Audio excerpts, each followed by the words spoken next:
Zee 24 तास एक पाऊल पुढे। सोमवार सकाळपासून दिल्लीत सगळ्यांचं लक्ष होतं ते शरद पवार यांच्याकडे। काँग्रेसवर नाराज असलेले शरद पवार काय भूमिका घेणार याकडे सगळ्यांचं लक्ष होतं। वेळ दुपारी 12 वाजता। अशा परिस्थितीत शरद पवार पोहोचले ते प्रणव मुखर्जी यांच्या निवासस्थानी। यावेळी त्यांच्यासोबत केंद्रीय मंत्री प्रफुल्ल पटेल आणि राष्ट्रवादीचे ज्येष्ठ नेते होते। राष्ट्रपती पदाची निवडणूक जिंकल्यानंतर पहिल्यांदाच पवारांनी प्रणव मुखर्जींची भेट घेऊन त्यांना शुभेच्छा दिल्या। मात्र यावेळी त्यांनी सरकारी गाडीऐवजी खासगी गाडीचा वापर केल्यानं त्यांची नाराजी पुन्हा स्पष्ट झाली। वेळ दुपारी 1 वाजता।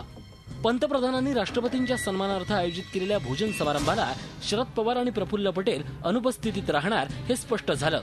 नाराजी दूर होईपर्यंत कोणत्याही सरकारी कार्यक्रमांना उपस्थित राहणार नसल्याचं राष्ट्रवादीकडून स्पष्ट करण्यात आलं। वेळ दुपारी 1:30 वाजता।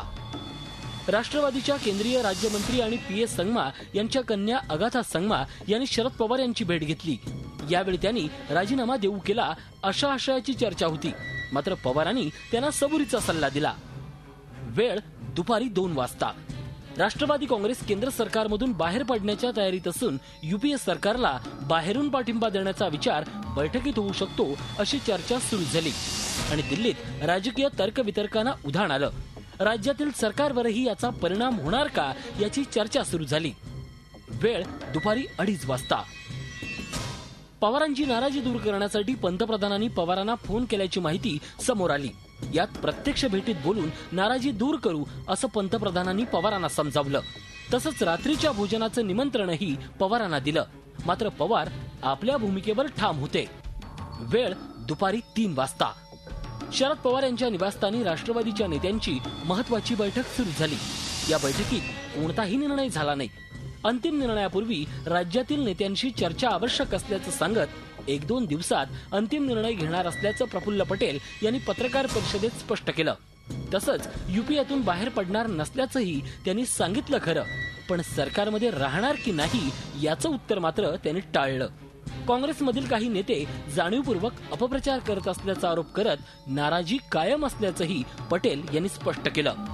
अंतिम कोई निर्णय लेने के पहले हमने पुनश्च एक बार हमारे महाराष्ट्र के सहयोगियों के साथ बात करना चाहिए और इसीलिए संभावित है कि हम लोग कल पुनश्च हमारे इस मामले में निर्णय लेने के लिए बैठेंगे।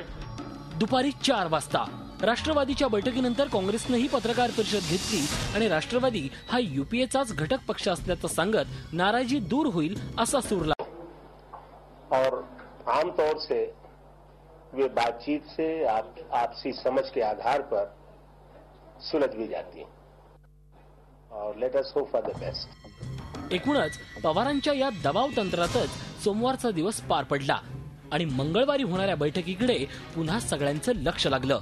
झी 24 ताससाठी दिल्लीहून रश्मी पुराणिकसह ब्युरो रिपोर्ट। झी 24 तास एक पाऊल पुढे।